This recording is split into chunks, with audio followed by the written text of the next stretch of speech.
إن الحمد لله نحمده ونستعينه ونستغفره ونعوذ بالله من شرور أنفسنا ومن سيئات أعمالنا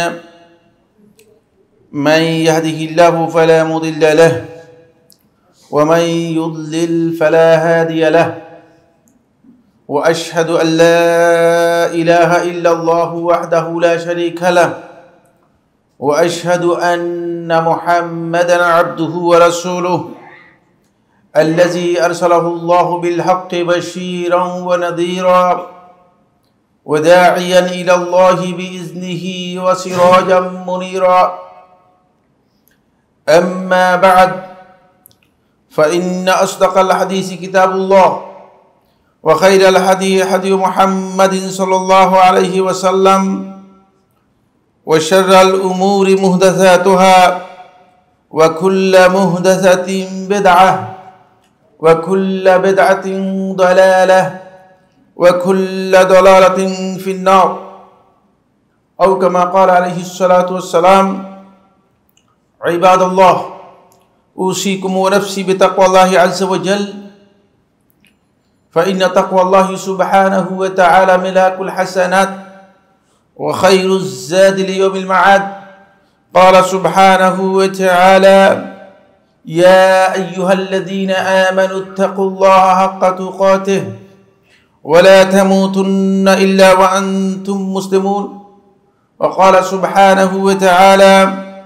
وتزودوا فإن خير الزاد التقوى واتقون يا أولي الألباب قال الله سبحانه وتعالى في محكم التنزيل وقال ربكم ادعوني أستجب لكم وقال سبحانه وتعالى وإذا سألك عبادي عني فإني قريب أجيب دعوة الداعي إذا دعان فليستجيبوا لي وليؤمنوا بي لعلهم يرشدون وقال رسول الله صلى الله عليه وسلم الدعاء هو الإبادة وقال صلى الله عليه وسلم ثلاث دعوات مستجابة لا شك فيهن دعوة الوالد ودعوة المسافر ودعوة المظلوم أخرجه أبو داود في السنن والترمذي في السنن وقال هذا حديث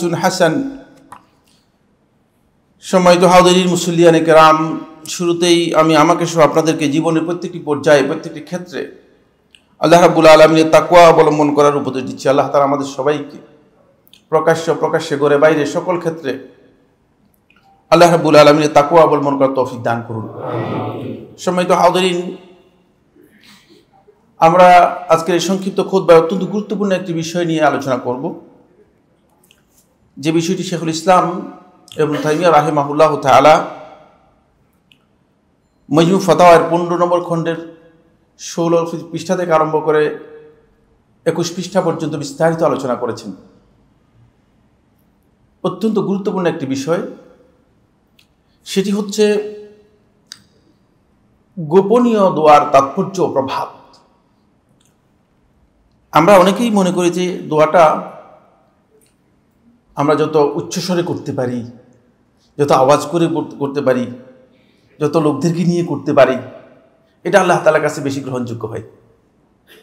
কিন্তু শেখুল ইসলাম ইবনে তাইমিয়া রাহমাতুল্লাহ আলাইহি এই বিষয়ে খুবই গুরুত্বপূর্ণ ইনফরমেশন মজমু ফাতাওয়ার মধ্যে দিয়েছেন যে আসলে দোয়ার প্রকৃত রূপ হচ্ছে, দোয়া হচ্ছে সুন্নাহ, হচ্ছে দোয়া আল্লাহর বান্দাগণ করবেন, গোপন করবেন।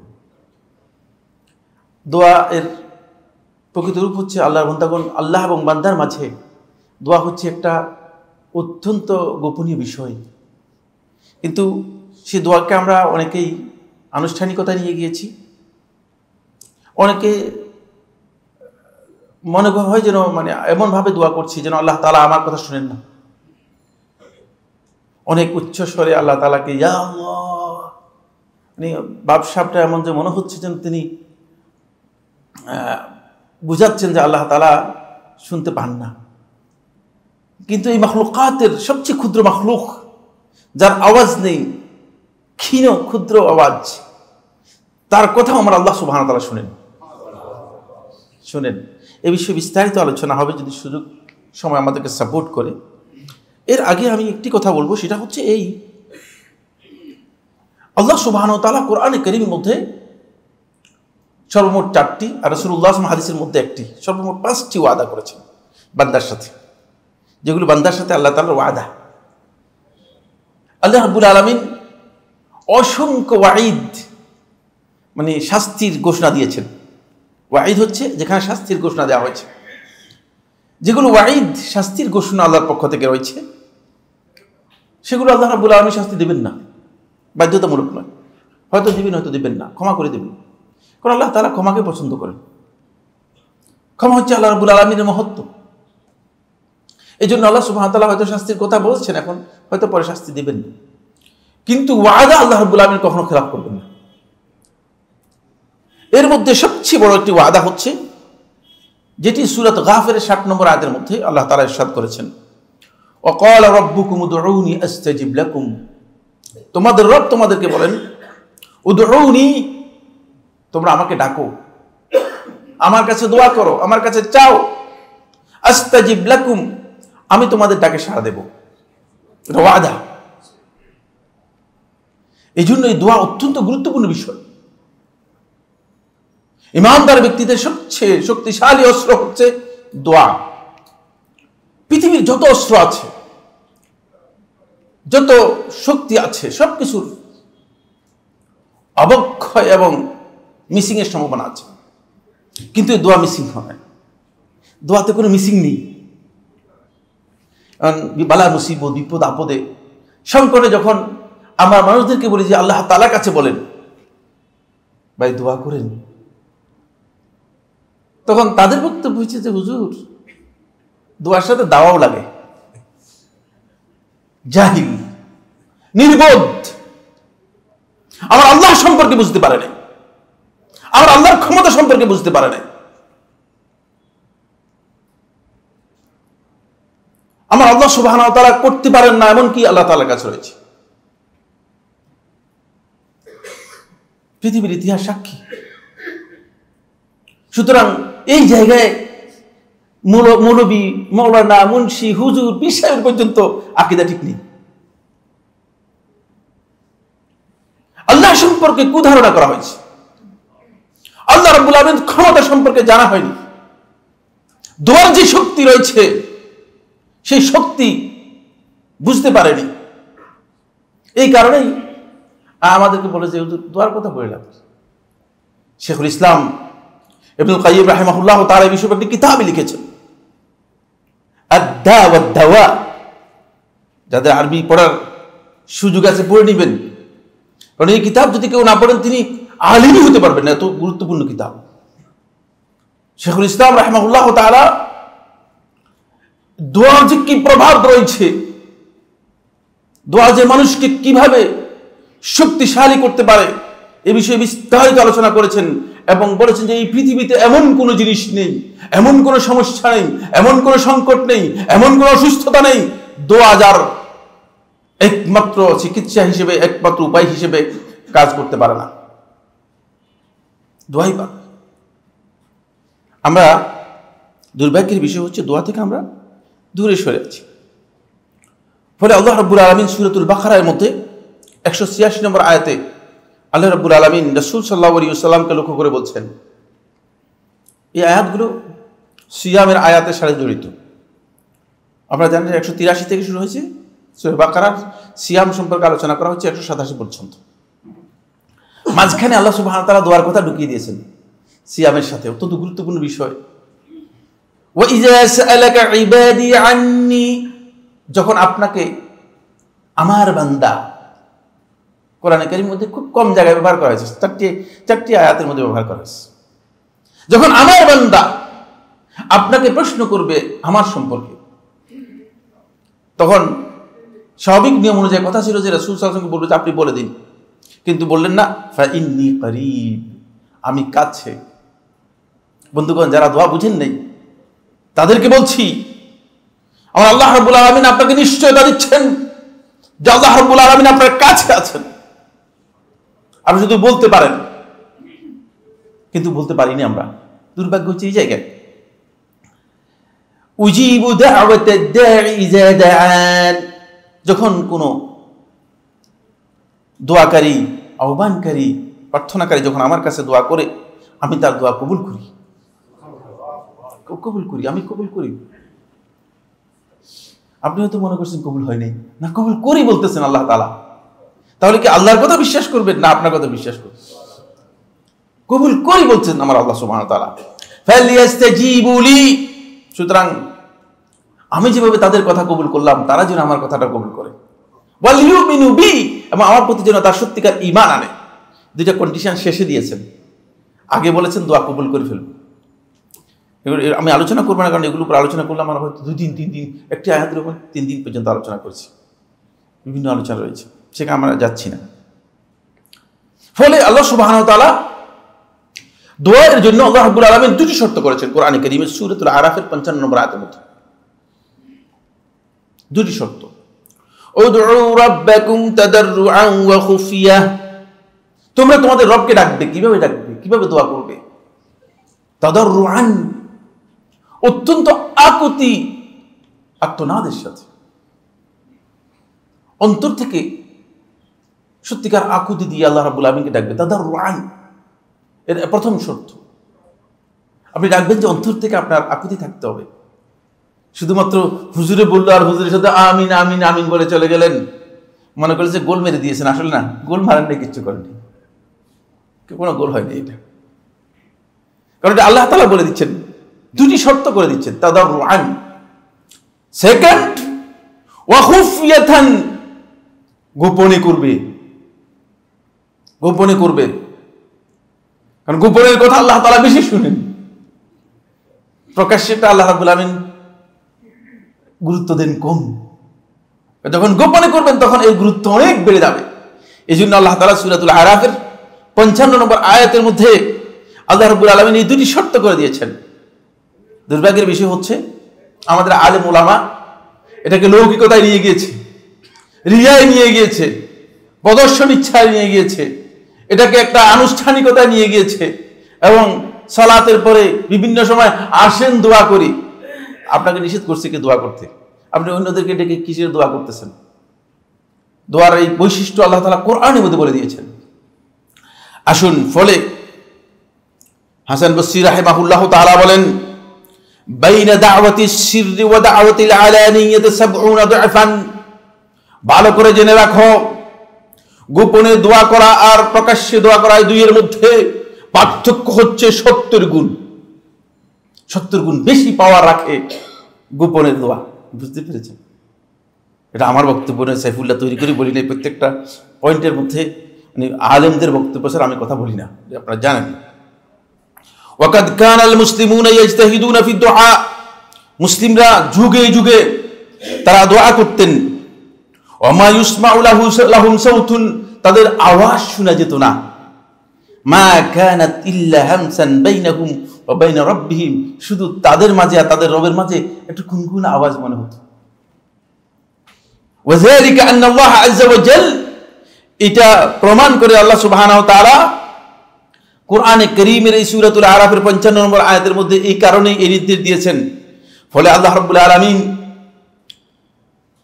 তারই এক নেক বান্দা এবং নবীও, আল্লাহর পক্ষ থেকে প্রেরিত নবী জাকারিয়া আলাইহিস সালাতু ওয়াস সালামের কথা যখন বর্ণনা করেছেন তখন বলেছেন, ইজ নাদা রাব্বাহু নিদাআন খাফিয়া, যখন সে তার রবকে ডাকলো। জাকারিয়া আলাইহিস সালাতু ওয়াস সালামের কথা বলছেন, ইজ নাদা রাব্বাহু, যখন তিনি তার রবকে ডাকলেন নিদাআন খাফিয়া, অত্যন্ত গোপন আওয়াজের মতো। কবুল হয়েছে কি হয়নি? দেখছেন আল্লাহ তাআলা কিভাবে ডাকবেন সেটার বৈশিষ্ট্য বর্ণনা করে দিয়েছেন, উদাহরণ দিয়েছেন। একটি দুইটি নিয়ে সামনে আরো আলোচনার মধ্যে আসবে। ফলে আমার বন্ধুগণ, এর প্রভাব অনেক বেশি। প্রকাশ্যে মানুষকে লোক দেখানো লৌকিকতার চেয়ে আপনি যদি আপনার মাঝে এবং আল্লাহর মাঝে একটা সেতু বন্ধন তৈরি করতে পারেন দোয়ার মাধ্যমে, তখন দেখবেন যে আপনার সেই দোয়ার প্রভাব আল্লাহ তাআলার কাছে অনেক বেশি। শেখুল ইসলাম মোট 10টি পয়েন্ট আলোচনা করেছেন। আমি দেখি চেষ্টা করে কতটুকু যেতে পারি। এরপর আরো 2টি পয়েন্টে আমি কথা বলবো ইনশাআল্লাহ তাআলা। 1 নম্বর পয়েন্ট হচ্ছে লিআন্নাহু আ'যামু ঈমানান, যে ব্যক্তি প্রকাশ্যে দোয়া বাদ দিয়ে গোপনে দোয়া করতে পারবে সে হচ্ছে ঈমানের দিক থেকে সর্বশ্রেষ্ঠ, সর্বোচ্চ গ্রেডের ঈমানদার। কারণ কি? ওখানে বর্ণনা করতেছেন হুবহু তার শব্দগুলো, আমার শব্দ নয়। লিআন্না সাহিবাহু ইয়ালামু আন্নাল্লাহা ইয়াসমাউ দুআ আল খাফি, কারণ তখন তিনি বিশ্বাস করেন আমার আল্লাহ সুবহানাহু ওয়া তাআলা যত গোপন, যতই হালকা আওয়াজে, যতই গোপনে আল্লাহকে ডাকি আমার আল্লাহ শুনেন। এটাই বুঝতে হবে আপনাকে। আপনি যত গোপনে ডাকেন, যখন ইউনুস আলাইহিস সালাতু ওয়াস সালাম গভীর সমুদ্রের মধ্যে মাছের পেটে চলে গেলেন, তারপরে আল্লাহ রাব্বুল আলামিনকে ডাকলেন, অনেক চিৎকার করলেন নাকি না? শুনছেন কি শুনছেন সেটা বলে দিয়েছেন। অনেক চিৎকার করেন নেই, ওই চিৎকার করবে কোত্থেকে? মাছের পেটের মধ্যে। কিন্তু আমার আল্লাহ রাব্বুল আলামিন শুনেছেন, ফাস্তাজাবনা লাহু, শোনার সাথে সাথে আমি তার দোয়া কবুল করে ফেলেছি। এজন্য আপনি হয়তো মনে করছেন যে অনেক জোরে বললে আল্লাহ তাআলা শুনবেন, নাহলে শুনবেন না, না, বরং এটা হচ্ছে ঈমানের পরিচয়। এজন্য ঈমানদার ব্যক্তি মনে করবে যে আমার আল্লাহ তাআলা, আমি যতই গোপনে বলি না কেন আমার আল্লাহ তাআলা শুনবেন। সর্বপ্রথম গ্রেড। দ্বিতীয় নম্বর হচ্ছে ইন্নাহু আ'যামু ফিল আদবি ওয়াত তা'যীম, এটি শিষ্টাচার, আদব এবং শ্রেষ্ঠত্বের ক্ষেত্রে, বড়ত্বের ক্ষেত্রে সবচেয়ে হাই গ্রেড, সবচেয়ে উচ্চ মর্যাদা সম্পন্ন। কারণ আপনি যখন কোন সম্মানিত, শেখুল ইসলাম এখানে উদাহরণ দিচ্ছেন, লিআন্নাল মুলুকা লা তুরফাউল আসওয়াত ইনদাহুম, রাজাদের কাছে যায়, প্রজা যখন যায় তখন আওয়াজ জোরে করে না। এটা আল্লাহ তাআলার আদবের সাথে দুনিয়ার আদবের মিল আছে। দেখছেন মিল আছে কি নাই? আপনি যদি প্রেসিডেন্টের কাছে যান, আপনি যদি জোরে জোরে বলে আমার এই জিনিসের দরকার না, বরং তখন আপনি খুবই বিনয়ের সাথে আওয়াজ, খুব ক্ষীণ আওয়াজে কথা বলবেন, খুবই ক্ষীণ আওয়াজে বলবেন। ওয়ামান রাফা সাউতাহু লাদাইহিম মাকাতুহু, যে আওয়াজ জোরে করে তাকে তারা ঘৃণা করে, অপছন্দ করে। কারণ শেষে বলে যে এই লোকটাই জোরে কথা বলে যে কে জানি ভালো করে চিনি না, তো 12টা বাজানোর জন্য আর কি, বুঝতে পেরেছেন? ওয়ালিল্লাহিল মাসালুল আ'লা, দুনিয়াতে যদি এমন হয় তাহলে আল্লাহ তাআলার জন্য সর্বোচ্চ উদাহরণ, আল্লাহ রাব্বুল আলামিনের জন্য সবচেয়ে বেশি হকদার। কারণ আল্লাহ রাব্বুল আলামিনের আদব হচ্ছে আল্লাহ তাআলার কাছে যখন বান্দা কথা বলবে তখন বান্দার সুরটা কি হবে? মানে নরম হবে এবং নীরব হবে। দেখেন না সালাতের মধ্যে, এই জন্য আল্লাহ রাব্বুল আলামিন সালাতের মধ্যে আল্লাহ তাআলা আমাদেরকে যখন সালাত আদায় করতে বলেছেন তখন সালাতের মধ্যে আওয়াজ অনেক বেশি জোরে করতে নিষেধ করেছেন, আবার সালাতের আওয়াজ একেবারে ক্ষীণ করতে নিষেধ করেছেন, এই জন্য যাতে করে মুসল্লিদের কি হয়? মনোযোগ বিনষ্ট হয়ে যায়। কারণ একেবারে ক্ষীণ করলে মুসল্লিরা মনোযোগ থাকবে না। এই জন্য মধ্যম পন্থার কথা আল্লাহ তাআলা বলেছেন সালাতের মধ্যে। আসুন 3 নম্বর পয়েন্ট হচ্ছে ইন্নাহু আবলাগু ফিত তাদাররু ওয়াল খুশু, এটি আল্লাহ তাআলার কাছে অনুনয় বিনয় এবং আল্লাহ রাব্বুল আলামিনের কাছে বিনম্র ও বিনীত হওয়ার সবচেয়ে সর্বোচ্চ পদ্ধতি। কারণ আপনার আওয়াজ, এমন ব্যক্তি আমি দেখেছি যে তারা, মানে আমার কাছে খুবই ভালো লেগেছে তাদের আওয়াজ। আপনি কথা, আওয়াজ এত ক্ষীণ, এত ছোট যে তার আওয়াজ শুনলে মনে হচ্ছে যেন তার আওয়াজের মধ্যে একটা মাধুর্য আছে, একটা বিনয় আছে। এই জন্য আমরা যারা জোরে জোরে কথা বলি তাদের মধ্যে বিনয় কম, আর যাদের কথার মধ্যে আওয়াজ, যাদের কি করতে পেরেছে, কন্ট্রোল করতে পেরেছে, তাদের কথার মধ্যে বিনয় রয়েছে, শব্দের মধ্যে বিনয় রয়েছে। এটা আমাদেরকে খুব ভালো করে খেয়াল করতে হবে। ফলে যখন কোনো ব্যক্তি তার আওয়াজটাকে নিজে কন্ট্রোল করতে পারবে তখন সে বুঝতে পারবে যে তার প্রত্যেকটা ক্ষেত্রে সে আল্লাহ রাব্বুল আলামিনের কাছে বিনয়, নিজের বিনয় প্রকাশ করতে পেরেছে। 4 নম্বর পয়েন্ট হচ্ছে ইন্নাহু আবলাগু ফিল ইখলাস, এটা ইখলাসের মধ্যে সবচেয়ে একেবারেই চূড়ান্ত পর্যায়ের ইখলাস। কারণ আপনি এবং আল্লাহর মাঝে যে দোয়া করেছেন অনেকেই জানবে না, আর যদি প্রকাশ্যে দোয়া করেন মানুষ মনে করবে যে এই লোকটা মানে আল্লাহর কাছে এই দোয়া করতেছে, তখন ইখলাসটা অনেক বেশি হয়। এই জন্য আল্লাহ নেক বান্দাগণ, আল্লাহ তাআলার যারা ওলি, নৈকট্য লাভ করতে পেরেছে, তাদের বেশিরভাগই দোয়া ছিল খুবই গোপনে। তারা দোয়া করতেন, গোপনে দোয়া করতেন। এরপর হচ্ছে আন্নাহু আবলাগু ফি জামিয়াতিল কলবি আলা যিল্লাতি ফি দুআ, দোয়ার ক্ষেত্রে নিজের অন্তরকে আল্লাহ তাআলা অনুগত করার জন্য এটা হচ্ছে সবচেয়ে চূড়ান্ত পথ। ফলে যখনই বান্দা নিজের আওয়াজটাকে কন্ট্রোল করবে, নীরবে গোপনে আল্লাহ রাব্বুল আলামিনের কাছে দোয়া করবে, তাহলে আল্লাহ সুবহানাহু ওয়া তাআলা তার দোয়ার ক্ষেত্রে সে যে বিনয়ী হতে পেরেছে, আল্লাহ তাআলা অনুগত হতে পেরেছে, এটার প্রমাণ বহন করবে। 6 নম্বর হচ্ছে, এটি শেখুল ইসলাম ইবনে তাইমিয়া রাহমাতুল্লাহ বলেন, এটি অত্যন্ত চমৎকার ও সাধারণ একটি বিষয়। সেটা হলো এই, ইন্নাহু দাল্লুন আলা কুরবি সাহিবিহি লিল করিব, এটি যিনি দোয়া করতেছেন তিনি মনে করতেছেন যে আমি যার কাছে দোয়া করতেছি তিনি আমার আসলে কাছে। এই জন্য এটা প্রমাণ করে যে আমি যার কাছে দোয়া করতেছি তিনি আমার আসলে কাছে। কারণ আল্লাহ সুবহানাহু ওয়া তাআলা বলছেন যে ওয়ানাহানু আকরাবু ইলাইহি মিন হাবলিল ওয়ারিদ, আমি তার এই যে গলার মধ্যে যে শাহরগ রয়েছে এরও কাছে। আল্লাহ তাআলার ইলম, আল্লাহ তাআলার ক্ষমতা, আল্লাহ রাব্বুল আলামিন সবকিছু এর কাছে, দৃষ্টি শ্রবণ সবটাই আল্লাহ রাব্বুল আলামিন একেবারেই কাছে। ফলে আল্লাহ সুবহানাহু ওয়া তাআলা যখন বান্দা মনে করবে যে আল্লাহ সুবহানাহু ওয়া তাআলা একেবারেই কাছে, আমি এমন কোনো ব্যক্তি, এমন কোনো সত্তার কাছে দরখাস্ত করছি না যিনি অনেক দূরে, তখন বান্দার অন্তরের মধ্যে সাহস বেড়ে যাবে। যেমন আপনার সাথে যদি আপনার পিতা থাকে, অথবা আপনার সাথে যদি আপনার কোনো নেতা থাকে, যদিও নেতা শব্দটা এখানে যুক্ত খুব বেশি প্রাসঙ্গিক না আর কি, তারপরে যারা নেতা থাকে তারা একটু পাওয়ার বেশি দেখায়, বুঝতে পেরেছেন না, এই জন্য বললাম। তখন দেখা যাচ্ছে যে আপনি মনে করুন যে মাশাআল্লাহ আমার কোনো ভয় নেই। এই ব্যক্তি সত্যিকার আল্লাহ রাব্বুল আলামিনকে যদি নিকটে মনে করে যে আমার কাছে আমার আল্লাহ সুবহানাহু ওয়া তাআলা রয়েছেন, তাহলে তার পাওয়ার বেশি হয়ে যায়, তার বলার পাওয়ার বেশি হয়ে যায়, তার চাওয়ার পাওয়ার বেশি হয়ে যায়। সে খুব সত্যিকারভাবে আল্লাহ রাব্বুল আলামিনের কাছে বলতে পারেন এবং চাইতে পারেন। ফলে দেখেন প্রত্যেকটি দোয়ার মধ্যে আমরা আল্লাহ সুবহানাহু ওয়া তাআলা যখনই দোয়া কথা বলেছেন, যাদেরই দোয়ার কথা বলেছেন, আপনি দেখবেন যাদেরই দোয়ার কথা কোরআনের মধ্যে কবুলের কথা এসেছে, তাদের সকলের দোয়ার শব্দ ছিল অত্যন্ত গোপনে, সংগোপনে, আল্লাহ তাআলার সাথে তাদের দোয়া। আইয়ুবের দোয়ার কথা দেখেন, তারপরে ইউনুসের দোয়ার কথা দেখেন, তারপরে ইব্রাহিমের দোয়ার কথা দেখেন, তারপরে মূসার দোয়ার কথা দেখেন। প্রত্যেকটি দোয়া কবুল হয়েছে এবং তাৎক্ষণিক কবুল হয়েছে, শুধু কবুল হয়েছে বললে চলবে না। কিন্তু এর অবস্থানটা যদি আপনি দেখেন, কোরআন থেকে বিশ্লেষণ করেন, তাহলে আপনার কাছে স্পষ্ট হবে যে এটা ছিল কোন ধরনের দোয়া। যেহেতু তারা সবাই জানতেন যে আমার আল্লাহ তাআলা আমাদের সাথেই আছেন। ইন্না রাব্বি সায়াহদিন, ইন্না মাইয়া রাব্বি সায়াহদিন। মূসা বলতেছে যে আমার রব আমার সাথে আছেন। তোমরা কি বলতেছো? সায়াহদিন, আমাকে রাস্তা দেখিয়ে দিবে। সমুদ্র সামনে, এটা কোনো চিন্তা নয়। সামনে যে বিশাল সমুদ্র, এটা চিন্তার বিষয় নয়, যেহেতু আমার রব আমার সাথে রয়েছে, তিনি রাস্তার দায়িত্ব নিবেন। বুঝতে পেরেছেন এই পাওয়ারটা যখন যিনি মনে করবেন যে আমার আল্লাহ তাআলা কাছে আছেন, তিনি বুঝতে পারবেন এই পাওয়ার তার কাছে আছে।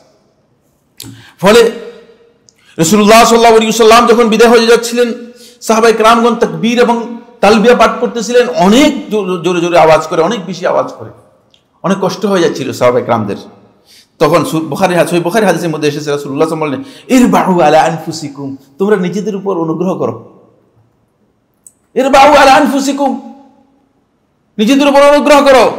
ফাইন্নাকুম লা তাদউনা আসাম, তোমরা কোনো বধির সত্তাকে রাখছো না। ওয়ালা গায়বান, কোনো অনুপস্থিত সত্তাকে রাখছো না। আন্নাকুম তাদউনা সামিআন করিবা, তোমরা অমন সত্তাকে রাখছো যিনি সব কিছু শুনেন এবং যিনি তোমাদের সবচেয়ে কাছে আছে, সেই সত্তাকে রাখছো।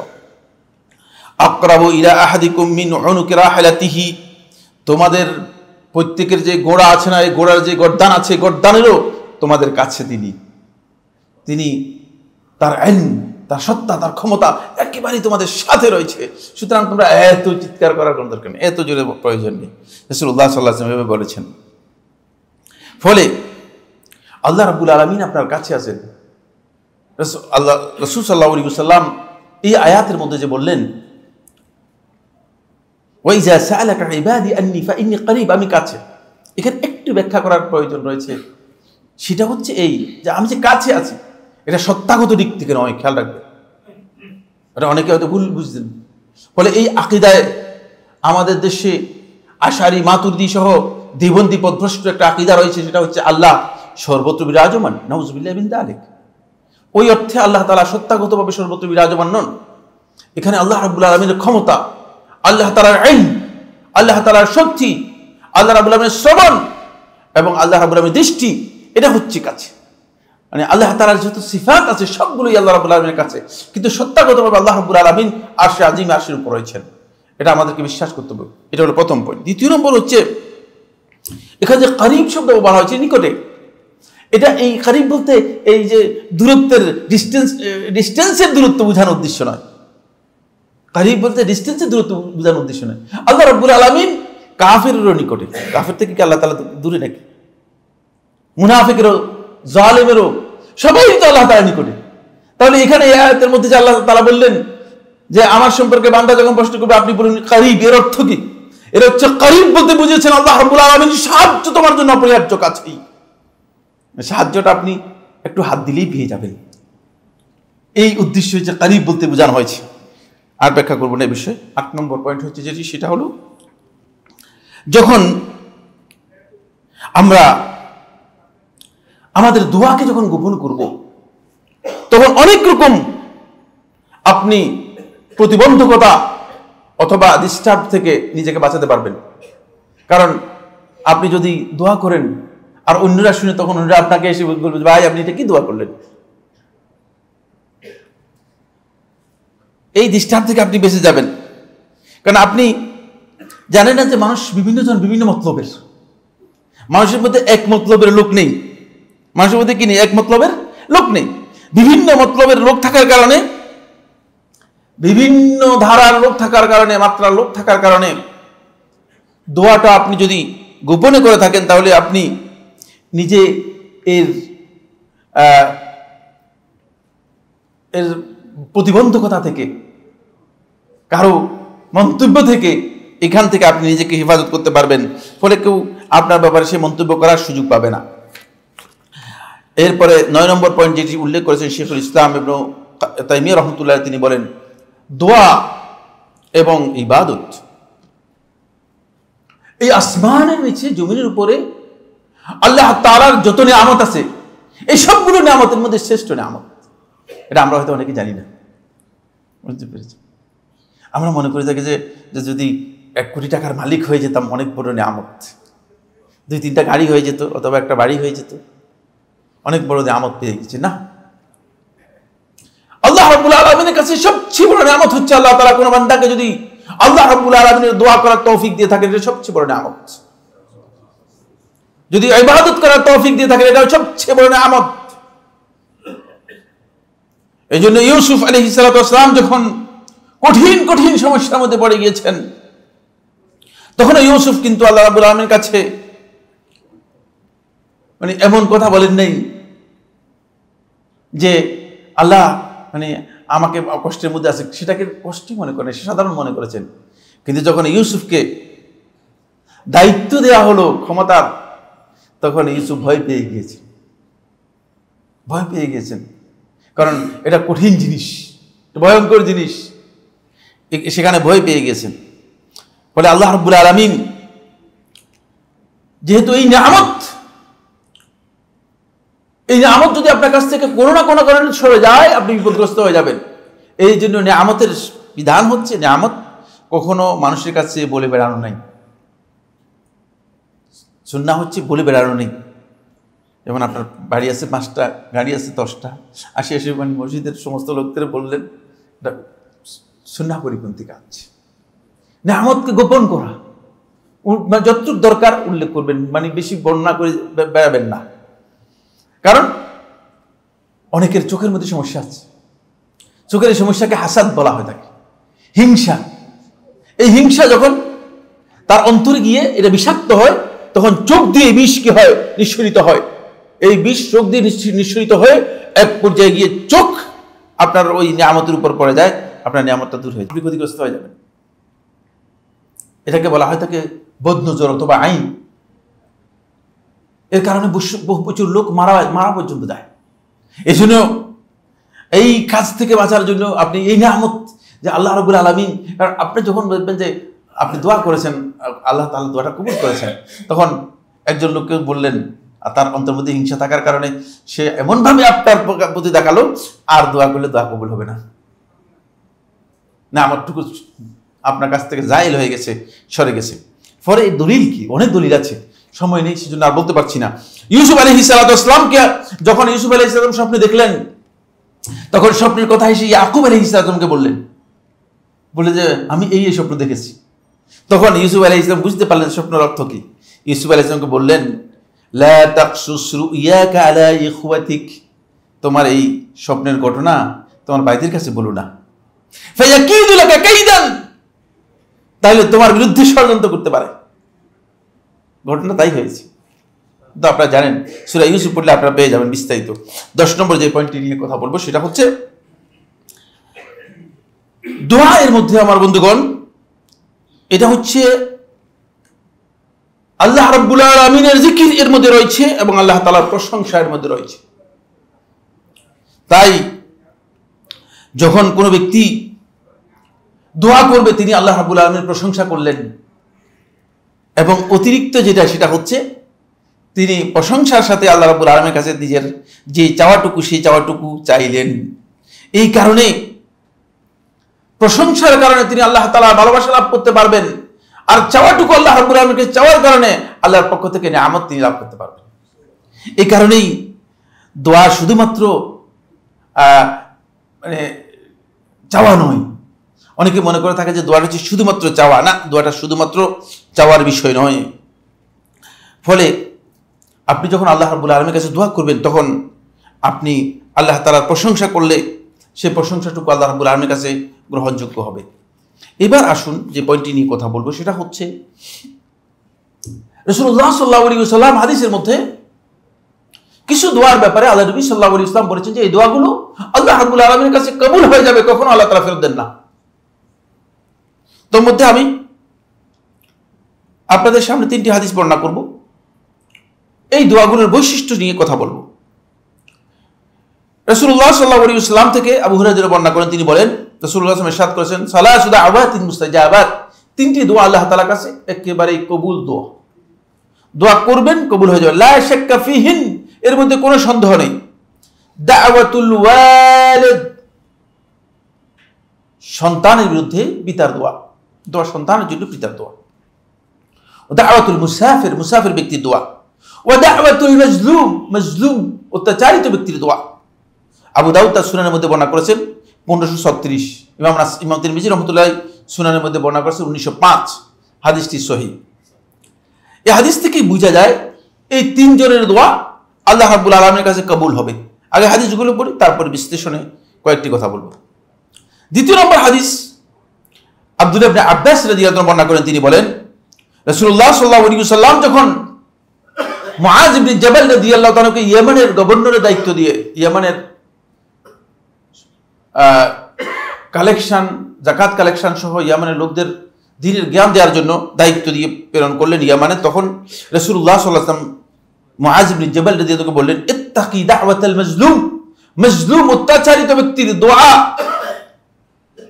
খবরদার তার এই বদদোয়া, এটাকে সতর্ক, এর থেকে সতর্ক থাকবে, একে ভয় করবে। ফাইন্না লাইসা বাইনাহা ওয়া বাইনাল্লাহি হিজাব, কারণ এই এর মাঝে আর আল্লাহর মাঝে কোনো পর্দা নেই, সরাসরি আল্লাহ রাব্বুল আলামিনের কাছে উঠে যায়। এটা এত ভয়ঙ্কর যে সরাসরি আল্লাহ তাআলার কাছে উঠে যায়। এটা সহিহ বুখারী হাদিস নম্বর 2448, সহিহ মুসলিম হাদিস নম্বর 19। আরেকটি হাদিস হচ্ছে আবু হুরায়রা রাদিয়াল্লাহু আনহু, তিনি বলেন রাসূলুল্লাহ সাল্লাল্লাহু আলাইহি ওয়াসাল্লাম ইরশাদ করেছেন, সালাসাতুল লা তুরাদ্দু দাওয়াতুহুম, 3 দল লোক তাদের দোয়া আল্লাহ তাআলা ফেরত দেবেন না। আল ইমামুল আদিল, যেই শাসক ইনসাফ জাস্টিস প্রতিষ্ঠা করেছে, জুলুম করে নাই, তার দোয়া। ওয়াস-সাইম হাত্তা ইফতির, রোজাদার ব্যক্তি যতক্ষণ পর্যন্ত সে কি করবে, ইফতার করবে। ওয়া দাওয়াতুল মাজলুম, আর অত্যাচারিত ব্যক্তির দোয়া। তুহমালু আলাল গামাম, এটি সরাসরি আর মেঘের উপর উঠিয়ে নেওয়া হয়ে থাকে, একবারে উপরের দিকে উঠতে থাকে। ওয়া তুফতাহু লাহু আবওয়াবুস সামাওয়াত, আসমান সমূহের দরজা তার জন্য খুলে দেওয়া হয়। সমস্ত দরজা আল্লাহ রাব্বুল আলামিন এই দোয়ার জন্য খুলে দেন। ওয়া ইয়াকুলু রাব্বু আযজা ওয়া জাল, আল্লাহ রাব্বুল আলামিন বলেন ওয়া ইজ্জতি, আমার ইজ্জতের কসম, আমার মহা পরিক্রমের কসম, লা আনসুরান্নাকা ওয়ালাউ বা'দা হিন, অবশ্যই আমি তোমাকে সাহায্য করব, যদিও কিছু সময়ের পর, এখন করলাম না, কিছু সময় পর অবশ্যই সাহায্য করব। আহমদ ইবনে হাম্বল তার মুসনাদে বর্ণনা করেছেন, ইমাম তিরমিজি রাহমাতুল্লাহি সুনানের মধ্যে বর্ণনা করেছেন 3598 এবং বলেছেন হাদিসটি সনদের দিক থেকে সহিহ। এই যে হাদিসগুলোর মধ্যে দোয়ার কথা বলা হয়েছে, খুব ভালো করে খেয়াল করুন। যাদের দোয়ার কথা বলা হয়েছে, 1 নম্বর বলা হয়েছে পিতার দোয়া। দেখেন, কোন সন্তানের জন্য পিতা কোনোদিন বদদোয়া করতে পারে না, সন্তানের জন্য বদদোয়া করতে পারে না। যদি কোনো পিতা বদদোয়া করে থাকে তাহলে বুঝতে হবে যে তার অন্তরে এমন একটা আহাজারি এসে গিয়েছে যেটি আর ধরে রাখতে পারেনি। এটি যে গোপন দোয়া, এর প্রভাব এই যে এটা অন্তর থেকে সরাসরি বেরিয়ে আসতেছে। মুসাফির ব্যক্তি যখন সফরে থাকে, মুসাফির যখন সফরের মধ্যে থাকে, তখন সফরে থাকার কারণে সে ব্যক্তি মানে সবই, আত্মীয় স্বজন নেই, কিছুই নেই, সবসময় ভঙ্গুর অন্তর নিয়ে থাকে। কোন সময় কি হয়ে যাবে, যখন তার কোন সমস্যা কেউ করে থাকে, তখন তার অন্তরে এমন একটা আঘাত আসে যে আঘাতটুকু তার অন্তরের মধ্যে একটা তৈরি হয়, একটা আফসোস, কঠিন আফসোস তৈরি হয়। ওই অন্তরে যে আহাজারিটুকু আছে সেটা আল্লাহ তাআলার কাছে সবচেয়ে বেশি শক্তিশালী। দেখছেন, সেটা মানে দোয়ায় না আসলেও সেটা আল্লাহ রাব্বুল আলামিনের কাছে সবচেয়ে শক্তিশালী। এরপরে মাজলুম, যার উপর অত্যাচার করা হয়েছে, সেই মাজলুম যদি কাফেরও হয়, যদি বেঈমানও হয়, আমার আল্লাহ সুবহানাহু ওয়া তাআলা বলছেন যে তাকে অবশ্যই আল্লাহ তাআলা সাহায্য করবেন। তার যেহেতু অন্তরে যে আহাজারি রয়েছে, ওই যে গোপন দোয়ার, এই 3টি দোয়ার মধ্যে মূলত গোপনীয়তার বিষয়টাকে সবচেয়ে বেশি গুরুত্ব দেওয়া হয়েছে, কারণ তো এটা অন্তর থেকে বেরিয়ে আসে। এই দোয়া পুরাটা অন্তর থেকে এসেছে। এই জন্য মাজলুম যখনই আল্লাহ রাব্বুল আলামিনের কাছে বলবে, তখন আল্লাহ রাব্বুল আলামিন এর জন্য কি করবেন, আল্লাহ সুবহানাহু ওয়া তাআলা ফয়সালা করে দিবেন। হয়তো আজকে অথবা কালকে, একটু সময় নিন, সময় নিতে পারে সময়, কিন্তু অবশ্যই দোয়া কবুল হবে। আব্বাসী খলিফাদের পরবর্তী সময় তাদের সন্তানরা যখন আব্বাসীদের খেলাফত পতন হয়ে গেল, বস্ত্রার অলিতে গলিতে তাদের সন্তানদেরকে দেখা গিয়েছে তারা ভিক্ষা করত। ইমাম ইবনে কাসির দিমাশকি রাহমাতুল্লাহ আলাইহি বিদায় ওয়া নিহায়ার মধ্যে উল্লেখ করেন, তিনি বলেন তাদের একজনকে জিজ্ঞেস করা হয়েছে, কি অবস্থা তোমাদের, এত পাওয়ার, তোমরা কবরে গিয়ে পর্যন্ত মানুষদের উপর আক্রমণ করেছো, এত শক্তি তোমাদের, কিন্তু এখন তোমাদের এই অবস্থা কেন? তখন বলছিলেন, ওই যে মাজলুম ব্যক্তিগুলো আমাদের অত্যাচারের কারণে যে করেছিল, যে আত্মনাদ করেছিল, তাদের অন্তরের যে ক্রন্দন ছিল, সেই ক্রন্দনগুলো আজকে আমাদের উপর এভাবে হয়ে গিয়েছে, আমাদেরকে এই পরিণতির সামনে নিয়ে এসেছে। আমার বন্ধুগণ, মাজলুমের এই আত্মনাদটা এটি এত গোপন বিষয় যে যেটি আল্লাহ রাব্বুল আলামিনের কাছে সবচেয়ে বেশি গুরুত্বপূর্ণ। তাই এটাকে অত্যন্ত সতর্কতার সাথে আমাদেরকে খেয়াল রাখতে হবে। এরপরে যে পয়েন্টটি নিয়ে আমি কথা বলবো সেটি হচ্ছে, বন্ধুগণ, ইমানদার ব্যক্তিদের সবচেয়ে গুরুত্বপূর্ণ সেলাহ, গুরুত্বপূর্ণ অস্ত্র হচ্ছে দোয়া। এই মর্মে 2টি হাদিস বর্ণনা করব, একটি হাদিস দাঈফ আর একটি হাদিস সহিহ। এই হাদিসটি জাফর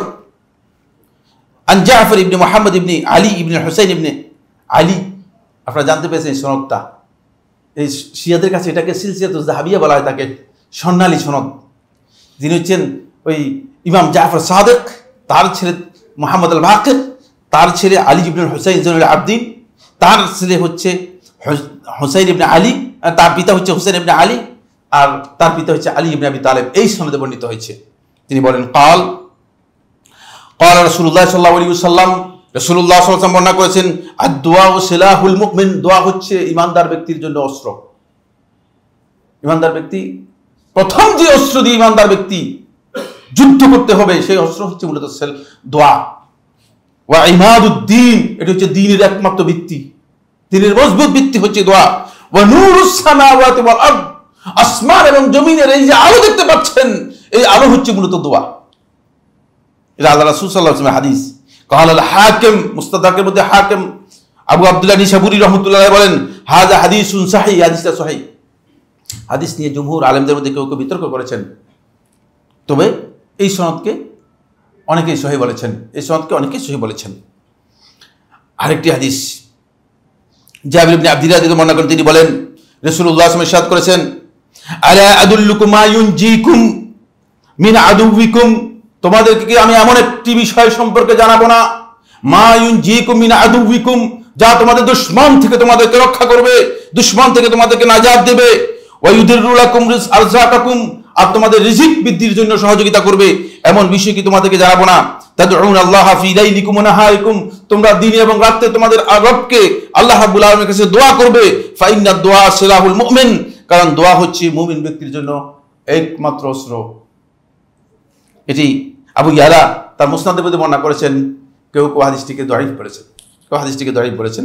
হাইসামি মাইমাউ যাওয়ায়েদের মধ্যে হাদিসটিকে দাঈফ বলেছেন, কিন্তু হাদিসের মূল বক্তব্য শেখুল ইসলাম ইবনে কাইয়িম রাহমাতুল্লাহ আলাইহি, শেখুল ইসলাম ইবনে তাইমিয়া রাহমাতুল্লাহ দুজনেই বলেছেন যে সহিহ, এবং দলিল হিসেবে উল্লেখ করেছেন। এই জন্য আমরা এখানে উল্লেখ করেছি। এখান থেকে বোঝা যায় বন্ধুগণ, আমরা দোয়াকে মূল্যায়ন করতে পারিনি, আমরা দোয়াটাকে মূল্যায়ন করতে পারিনি। ফলে দোয়াকে আমরা মূল্যায়ন করতে না পারার কারণে যা হচ্ছে সেটা হলো এই যে আমরা অনেকেই দোয়ার ব্যাপারে গাফিল এখন রয়ে গিয়েছি। আমরা আল্লাহ রাব্বুল আলামিনের দরজায় গিয়ে নক করতে রাজি হই না, আমরা মানুষের কাছে নক করতে চাই। এই জন্য আবু দারদা রাদিয়াল্লাহু তাআলা আনহু বর্ণিত একটি আসার রয়েছে, ইমাম বাইহাকী রাহিমাহুল্লাহ তাআলা শুআবুল ঈমানের মধ্যে বর্ণনা করেন, তিনি বলেন, মান ইউকসিরু কাআল বাবি ইউশিকু আন ইফতাহ লাহ, যে বারবার দরজায় গিয়ে টোকা দিবে, দরজায় গিয়ে নক করবে, ইউশিকু আন ইফতাহ লাহ আন ইফতাহ লাহু, সে এক সময় দরজা খুলে দিবে তার জন্য। আসেন না আমরা আল্লাহ তাআলার কাছে বলি, ওয়ামান ইউকসিরু দুআ, যে বেশি বেশি কিন্তু দোয়া করবে, ইউশিকু আন ইউস্তাজাবা লাহু, তার দোয়া কবুল হবেই, একটু সময় লাগবে। এই জন্য আমরা যেন এই দোয়াটুকু করতে পারি। এরপরে যে পয়েন্টটি নিয়ে আমি কথা বলবো সেটা হচ্ছে, বন্ধুগণ, আলেমদের দায়িত্ব হচ্ছে, আলেমরা মানুষদেরকে হিদায়াতের দিকে আহ্বান করবে, আলেমরা মানুষদেরকে আল্লাহ তাআলার সাথে সম্পৃক্ত করার জন্য চেষ্টা করবে, এবং মানুষদেরকে বিপদ আপদ বালা মুসিবত এগুলোতে যাতে আল্লাহর সাথে তারা সম্পৃক্ত হতে পারে, আল্লাহ তাআলার কাছে দোয়া করবে। কিন্তু কোন আলেমের জন্য এটা জায়েজ নেই যে সালাফদের মানহাজের পরিপন্থী হচ্ছে যে কোনো আলেম এমন কোন মানহাজ গ্রহণ করবেন যেটা সলফে সালেহিন কখনো গ্রহণ করেননি। সেটা হচ্ছে জালিম এবং জুলমের পক্ষে কোনো আলেমের কোনো বক্তব্য এই পৃথিবীতে দিতে পারবে না, তাহলে তিনি সত্যিকার আলেম হতে পারবেন না। আমাদেরকে সতর্কতা অবলম্বন করতে হবে এই ব্যাপারে। আল্লাহ রাসূল সাল্লাল্লাহু আলাইহি ওয়াসাল্লামের একটি হাদিস বলেই আমার বক্তব্য, যেহেতু সময় কম এই জন্য আর বেশি বলতে চাচ্ছি না, শুধু হাদিসটি আমি আপনাদেরকে শুনিয়ে দিতে চাই। সেই হাদিসটি শুনিয়ে দেওয়ার পরে আমি আপনাদের আজকের এই বক্তব্য শেষ করব। রাসূলুল্লাহ সাল্লাল্লাহু আলাইহি ওয়াসাল্লাম এখানে ইরশাদ করেন, কাব ইবনে উজরা রাদিয়াল্লাহু তাআলা বর্ণনা করেন, তিনি বলেন, খারাজা ইলাইনা রাসূলুল্লাহ সাল্লাল্লাহু আলাইহি ওয়াসাল্লাম, একদিন আল্লাহ রাসূল সাল্লাল্লাহু আলাইহি ওয়াসাল্লাম আমাদের কাছে আসলেন, ওয়া নাহানু তিসআতু, আমরা 9 জন লোক, খামসাতুন ওয়া আরবাতুন, 5 জন 4 জন, 5 জন হচ্ছে আরব আর 4 জন হচ্ছে অনারব, আমরা এভাবে ছিলাম। ফাকালাত, রাসূলুল্লাহ সাল্লাল্লাহু আলাইহি ওয়াসাল্লাম বললেন, ইসমাউ, তোমরা শুনো, ভালো করে শুনো, মনোযোগ দিয়ে শুনো। কারণ রাসূল সাল্লাল্লাহু আলাইহি ওয়াসাল্লাম বক্তব্য দিতে শুনবে কোনো সন্দেহ নেই, কিন্তু তারা ইসমাউ কেন, শুনো মানে মনোযোগ দিয়ে শুনো, তোমরা মনোযোগ শুনো। হাল সামিআতুম, তোমরা কি ভালো করে শুনেছো, আন্নাহু সায়াকুনু বাদি উমারা, আমার পরে একদল শাসক আসবে, ফামান দাখালা আলাইহিম, যে ব্যক্তি তাদের কাছে গিয়ে প্রবেশ করবে, তাদের কাছে গিয়ে ধর্ণা দিবে, তাদের কাছে গিয়ে বিভিন্ন জিনিস মতলবের জন্য করবে আর কি, বুঝতে পেরেছেন? এটা আলেমদের কাজ নয়। এই জন্য আলেমদেরকে সতর্ক করে দিচ্ছি, যুগে যুগে সুন্নাহর উলামা কেরাম, সালফে সালেহিন যারা ছিলেন, তারা এই পথ কখনো অবলম্বন করেননি, তারা এই পথে তারা কখনো যাননি। বলেন, ফামান দাখালা আলাইহিম ফাসাদ্দাকাহুম, যারা তাদের কাছে যাবে, তাদের সাথে উঠবে বসবে, ধর্ণা দিবে, ফাসাদ্দাকাহুম, তাদের কথাকে সত্য মনে করবে, বিকাযিবিহিম, তাদের মিথ্যা কথাকে সত্য প্রমাণ করার জন্য চেষ্টা করবে, ওয়া আনাহুম আলা যুলমিহিম, তাদের জুলুমের ব্যাপারে তাদেরকে সাহায্য করবে, ফালাইসা মিন্নি, সে আমার দলভুক্ত নয়, ওয়ালাস্তু মিনহু, আমিও তার সাথে কোনো সম্পর্ক রাখি না। হাদিস, আল্লাহ রাসূল সাল্লাল্লাহু আলাইহি ওয়াসাল্লাম বক্তব্য, আমিও তার সাথে কোনো সম্পর্ক রাখি না। ওয়ালাইসা বিওয়ারিদিন আলাইয়াল হাউদ, এবং সে মাহশরে হাউজে কাউসারে আমার সামনে উপস্থিত হতে পারবে না, হাউজে কাউসারে অবতরণ করতে পারবে না। আল্লাহ রাসূল সাল্লাল্লাহু আলাইহি ওয়াসাল্লাম বলেন, ওয়ামান লাম ইয়াদখুল আলাইহিম, এই অবস্থায় সে যে ব্যক্তি তাদের সাথে ধর্ণা দিবে না, তাদের কাছে যাবে না, ওয়ালাম ইউইনহুম আলা যুলমিহিম, তাদের জুলমের ব্যাপারে সাহায্য করবে না, ওয়ালাম ইউসাদ্দিকহুম বিকাযিবিহিম, তাদের মিথ্যার ব্যাপারে তাদেরকে সত্যায়িত করবে না, ফাহুয়া মিন্নি, সে আমার অন্তর্ভুক্ত হবে, ওয়া আনা মিনহু, এবং আমি তার অন্তর্ভুক্ত হব, আমি তার সাথে সম্পৃক্ত হব, আমি তার সাথে থাকবো। ওয়া হুয়া ওয়ারিদুন আলাইহিল হাউজ, এবং সে আমার হাউজে কিয়ামতের দিন উপস্থিত হতে পারবে। হাদিস ইমাম তিরমিজি রাহমাতুল্লাহ সুনানের মধ্যে বর্ণনা করেছেন, হাদিস নম্বর 2259 নম্বর হাদিস। এজন্য সতর্কতার সাথে খেয়াল করতে হবে, জটিল কোনো অবস্থায় ইমানদার ব্যক্তিগণ যেন তাদের ঈমান না হারায়। আমাদেরকে খেয়াল রাখতে হবে আমরা যেন ঈমান থেকে দূরে সরে না যাই। আমরা আল্লাহর সাথে আমাদের সম্পর্ক শক্তিশালী করতে হবে। মানুষের সাথে সম্পর্ক শক্তিশালী করে আমাদের কোনো লাভ নেই, কারণ মানুষের এই অবস্থান, মানুষের এই শক্তি, মানুষের এই পাওয়ার, এটা ক্ষণিকের জন্য, এটার কিছুই নেই। এজন্য আপনি যদি সর্বশক্তিমান আল্লাহর সাথে আপনার সম্পর্ক শক্তিশালী হয়, দোয়ার মাধ্যমে আপনার অন্তর যদি আমার আল্লাহর সাথে নিবিড়ভাবে যুক্ত হয়, তাহলে দেখবেন যে আপনি আসলেই শক্তিশালী। আল্লাহ তাআলা আমাদের সবাইকে বিষয়গুলো বোঝার তৌফিক দান করুন। আকুলু কাওলি হাযা লি ওয়া লাকুম ফাস্তাগফিরুল্লাহ লি ওয়া লাকুম ফাস্তাগফিরুহু ইন্নাহু হুয়াল গফুরুর রাহিম।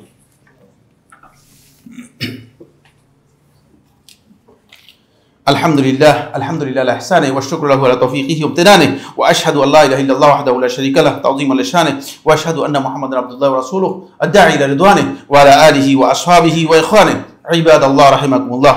ইন্নাল্লাহা আমারাকুম বিআমরিন কারীম আলা ওয়া হুয়াস সালাতু ওয়াস সালামু আলা নাবিয়্যিল কারীম ফাকালা ফি মুহকামিত তানজিল ইন্নাল্লাহা ওয়া মালাইকাতুহু ইউসাল্লুনা আলান নবী ইয়া আইয়ুহাল্লাযীনা আমানু সাল্লু আলাইহি ওয়া সাল্লিমু তাসলিমা আল্লাহুম্মা সাল্লি আলা মুহাম্মাদ ওয়া আলা আলি মুহাম্মাদ কামা সাল্লাইতা আলা ইব্রাহিম وعلى آل إبراهيم في العالمين إنك حميد مجيد وبارك اللهم على محمد وعلى آل محمد كما باركت على إبراهيم وعلى آل إبراهيم في العالمين إنك حميد مجيد وارض اللهم عن الخلفاء الراشدين الأئمة المهديين أبي بكر وعمر وعثمان وعلي وعن سائر أصحاب محمد صلى الله عليه وسلم أجمعين اللهم أعز الإسلام والمسلمين اللهم أعز الإسلام والمسلمين رب العالمين মুসলিম উম্মাহ একটা কঠিন সময় অতিক্রম করছে। মুসলমানদের উপর বিভিন্ন জায়গায় বিভিন্ন স্থানে ব্যাপক বিপদ আপদ বালা মুসিবত এমনকি শত্রুদের আক্রমণ ব্যাপকভাবে হচ্ছে। আল্লাহ তাআলা মুসলিমদেরকে আপনি আপনার রহমত দিয়ে আচ্ছাদিত করে নিন রব্বুল আলামিন, আপনার রহমতের চাদর দিয়ে তাদেরকে আচ্ছাদিত করে নিন রব্বুল আলামিন। রব্বুল আলামিন আপনি তাদের উপর আপনার রহমত নাজিল করুন রব্বুল আলামিন।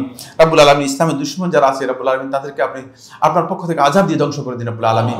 রব্বুল আলামিন তাদের উপর আপনি আপনার পক্ষ থেকে একদল শত্রু নাজিল করে একদল একটি বাহিনী নাজিল, অদৃশ্য বাহিনী নাজিল করে তাদেরকে আল্লাহ আপনি ধ্বংস করে দিন রব্বুল আলামিন। রব্বুল আলামিন আল্লাহুম্মা জাল বা'সাহুম ফীমা বাইনাহুম, রব্বুল আলামিন তাদের পরস্পরের মধ্যে বিরোধ তৈরি করে দিন রব্বুল আলামিন, তাদের পরস্পরকে পরস্পরের হত্যার জন্য লাগিয়ে দিন রব্বুল আলামিন। রব্বুল আলামিন বিশেষ করে মুসলমানদেরকে, ফিলিস্তিনে মুসলমানরা নির্যাতিত হচ্ছে, তাদেরকে আপনি সাহায্য করুন রব্বুল আলামিন। আমাদের এখানে যে সমস্ত মুসল্লিরা মারা গিয়েছেন, আমাদের মুসল্লি যারা আছেন আল্লাহ রাব্বুল আলামিন তাদের কবরের মধ্যে রহমত দান করুন রব্বুল আলামিন, তাদেরকে রব্বুল আলামিন ক্ষমা করে দিন রব্বুল আলামিন। অসুস্থ আছে অনেক ভাই আমাদের মধ্যে, তাদেরকে সুস্থতা দান করুন। আমাদের এক ভাইয়ের স্ত্রী তিনি আমেরিকা আছেন, তিনি মারা গিয়েছেন, তার জন্য আমরা দোয়া করি আল্লাহ রাব্বুল আলামিন যেন তাকে ক্ষমা করে দেন। আল্লাহুম্মা গফির লাহা ওয়ারহামহা ওয়াফু আনহা ওয়া আকরিম নুজুলাহা ওয়াসি মুদখালাহা আল্লাহুম্মা আদখিলহা ফি ফাসিহি জান্নাতিক। আমরা আমাদের দেশের জন্য দোয়া করি। দেশের পরিস্থিতি আপনারা জানেন যে আল্লাহ সুবহানাহু ওয়া তাআলা যে দেশটাকে শান্তি এবং নিরাপত্তা দান করেন রব্বুল আলামিন।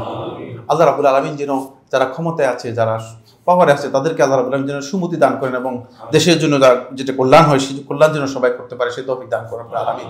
আল্লাহ রাব্বুল আলামিন আমাদের সবাইকে যেন সবর ইখতিয়ার করার তৌফিক দান করেন রব্বুল আলামিন। যারা ক্ষতিগ্রস্ত হয়েছে, মারা গিয়েছে, আল্লাহ রাব্বুল আলামিন তাদেরকে ক্ষমা করে দেন যেন রব্বুল আলামিন। ইবাদাল্লাহ রাহিমাকুমুল্লাহ, ইন্নাল্লাহা ইয়ামুরু বিল আদলি ওয়াল ইহসান ওয়া ইতাই যিল কুরবা ওয়া ইয়ানহা আনিল ফাহশাই ওয়াল মুনকার ওয়াল বাগই ইয়া'iযুকুম লাআল্লাকুম তাযাক্কারুন ফাযকুরুল্লাহা আল-আযীম জাল্লি ওয়াশকুরুকুম ওয়াশকুরুকুম ওয়াশকুরু আলা আলাইহি ওয়া নি'আমিহি ইয়াজিদকুম ওয়া লাযিকরুল্লাহি আকবার ওয়াল্লাহু ইয়া'লামু মা তাসনাউন।